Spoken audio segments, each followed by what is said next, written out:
नमस्कार, मैं हूं रचना सिंह। आप देख रहे हैं भारत। रुख करेंगे हरियाणा की बड़ी खबरों की ओर। हरियाणा विधानसभा चुनाव के लिए बीजेपी ने उम्मीदवारों की पहली सूची जारी कर दी है। आपको बता दें कि 90 विधानसभा सीटों में से बीजेपी ने 67 सीटों पर उम्मीदवारों को उतारा है। पहली सूची जारी होने पर मुख्यमंत्री नायाब सिंह सैनी और पूर्व गृह मंत्री अनिल विज, पूर्व मुख्यमंत्री मनोहर लाल खट्टर और बीजेपी प्रदेश अध्यक्ष मोहन लाल बड़ौली ने अपनी प्रतिक्रिया व्यक्त की है। सीएम नायाब सिंह सैनी ने लाडवा विधानसभा सीट से टिकट देने के लिए BJP, PM Modi, JP Nadda और अमित शाह का धन्यवाद किया है। उन्होंने कहा है कि मुझ पर विश्वास और लाडवा से उम्मीदवार बनाने पर पार्टी के राष्ट्रीय नेतृत्व और प्रदेश के शीर्ष नेतृत्व का हार्दिक आभार और धन्यवाद।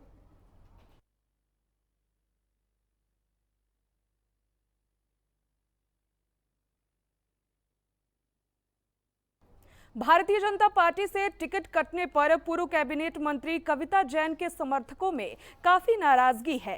कविता जैन के समर्थकों ने बुधवार को एक बैठक बुलाई। इस बैठक में कार्यकर्ताओं को संबोधित करते हुए कविता जैन फूट फूट कर रोई। पूर्व कैबिनेट मंत्री कविता जैन ने रोते हुए कार्यकर्ताओं से बात की है। वहीं उनके समर्थकों ने 8 सितंबर को फिर से एक बैठक बुलाई है। इस बैठक में बड़ा फैसला लेने की बात कही गई है। साथ ही उन्होंने भाजपा को चेतावनी भी दी है। बता दें कि भाजपा ने मंगलवार को जारी की थी अपनी 67 उम्मीदवारों की सूची, जिसमें कि पूर्व कैबिनेट मंत्री कविता जैन का नाम नहीं शामिल था।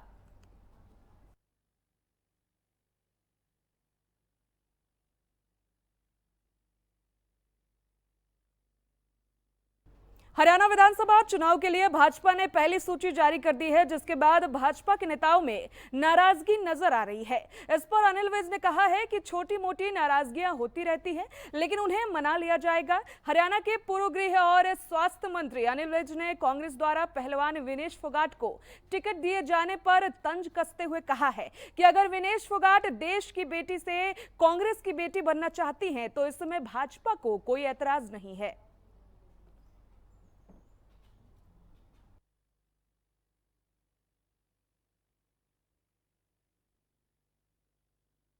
हरियाणा में सावित्री जिंदल और रणजीत चौटाला के बागी तेवरों के साथ ही भाजपा के भीतर असंतोष और इस्तीफों का सिलसिला बढ़ता जा रहा है।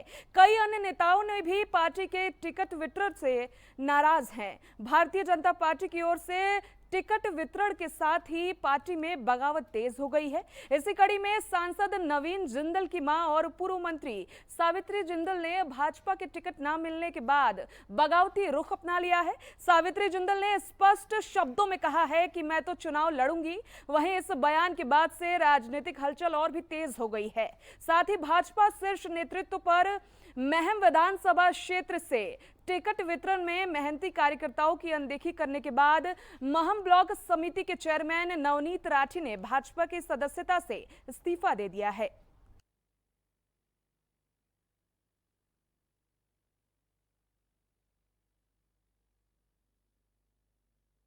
हरियाणा में 10 साल से सत्ता चला रही बीजेपी ने अपना किला ढहने से बचाने के लिए पत्ते खोल दिए हैं। एंटी इनकम्बेंसी यानी कि सत्ता विरोधी लहर रोकने के लिए दर्जनों उम्मीदवार बदले गए हैं। बीजेपी की सूची में 2 पूर्व सांसदों, 1 राज्यसभा सांसद और 27 नए चेहरों पर दांव लगाया गया है। जाटों की चौधर में अब तक नॉन जाट पॉलिटिक्स और ओबीसी कार्ड को तुरुप का इक्का मनाने वाली बीजेपी ने अपने 3 वर्तमान मंत्रियों समेत 9 विधायकों का पत्ता काट दिया है। इस तरह से बीजेपी ने तमाम अटकलों के बीच अपनी चौंकाने वाली सूची जारी करते हुए स्पेशल 67 कैंडिडेट्स का ऐलान कर दिया है।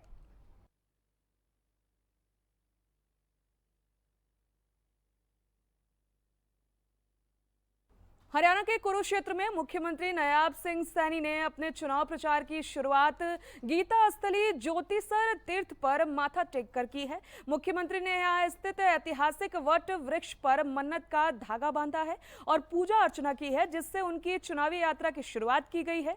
और मुख्यमंत्री नायाब सिंह सैनी ने इस अवसर पर कहा है कि प्रदेश में भाजपा की सरकार तीसरी बार पूर्ण बहुमत के साथ बनने जा रही है। उन्होंने कांग्रेस पर तंज कसते हुए कहा कि उनके पास जनता को आकर्षित करने के लिए कोई ठोस मुद्दा ही नहीं है।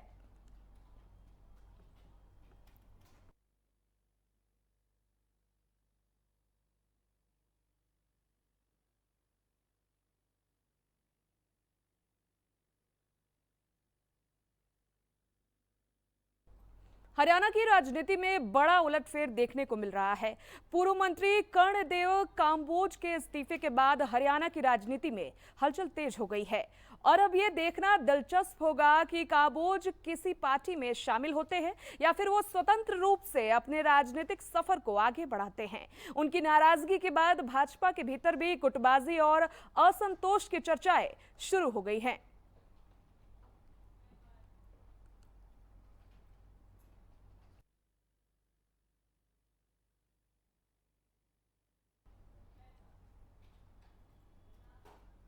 देश के करोड़ों किसानों के लिए बड़ी खुशखबरी सामने आई है। दरअसल पीएम किसान सम्मान निधि की 18वीं किश्त पर इस बार दीपावली से पहले आने वाली है और इसके लिए केंद्र सरकार ने तैयारियां भी शुरू कर दी है। किसानों को इसका लाभ देने के लिए केंद्र सरकार ने कृषि अधिकारियों को जरूरी दिशा निर्देश भी जारी कर दिए हैं और इसके तहत इसी महीने के में सभी लाभार्थी किसानों को केवाईसी कराने के लिए कहा गया है। कृषि मंत्रालय ने संयुक्त निर्देशक डीपी सिंह ने कहा है कि किसानों को 18वीं किश्त के लिए ज्यादा दिन इंतजार नहीं करना पड़ेगा, लेकिन इस योजना का लाभ उन किसानों को मिलेगा जिन्होंने अपनी केवाईसी पूरी कर ली होगी।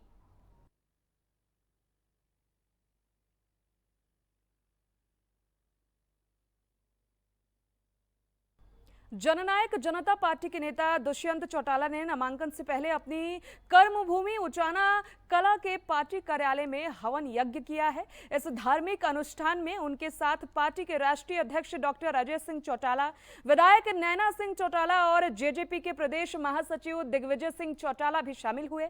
वहीं इस धार्मिक कार्यक्रम के माध्यम से पार्टी के कार्यकर्ताओं को उत्साहित किया गया और आगामी चुनाव में एकजुट होकर काम करने की अपील भी की गई है। हवन यज्ञ के दौरान पार्टी कार्यकर्ताओं ने दुष्यंत चौटाला का जोरदार स्वागत किया है और उनके समर्थन में सीएम आया के नारे लगाए हैं और इस अवसर पर पार्टी के कार्यकर्ताओं ने दुष्यंत चौटाला की चुनावी सफलता के लिए आशीर्वाद मांगा है और उन्हें चुनावी अभियान के लिए प्रेरित किया है।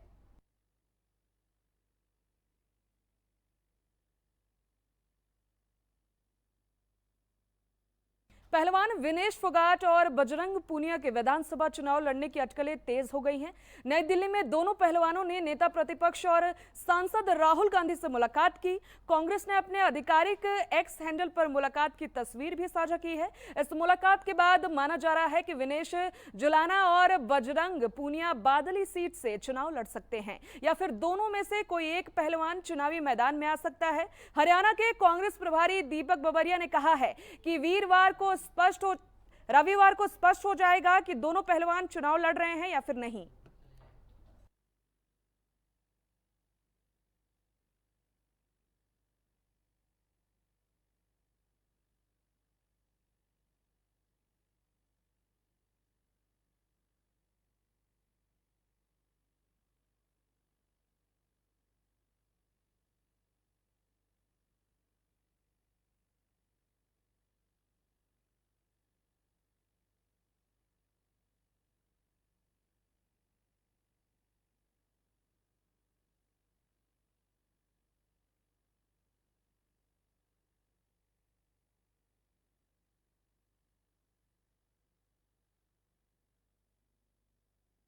फतेहाबाद में बसों की कमी से परेशान छात्रों ने हिसार बाईपास रोड पर जमकर जोरदार प्रदर्शन किया है। करीब आधे घंटे तक चले इस प्रदर्शन में छात्रों ने रोडवेज प्रशासन के खिलाफ नारेबाजी की है। जाम की सूचना मिलते ही बस अड्डा प्रभारी विनोद कुमार मौके पर पहुंचे और मामले का संज्ञान लिया है। उन्होंने आश्वासन दिया है कि जल्द ही इस समस्या का समाधान किया जाएगा। इसके बाद छात्रों ने जाम हटाया और यातायात सामान्य हो सका। प्रदर्शनकारी छात्र छात्राओं ने बताया है कि टोहाना से सनियाना मार्ग पर बसों की कमी के कारण उन्हें स्कूल और कॉलेज जाने में भारी दिक्कतों का सामना करना पड़ता है।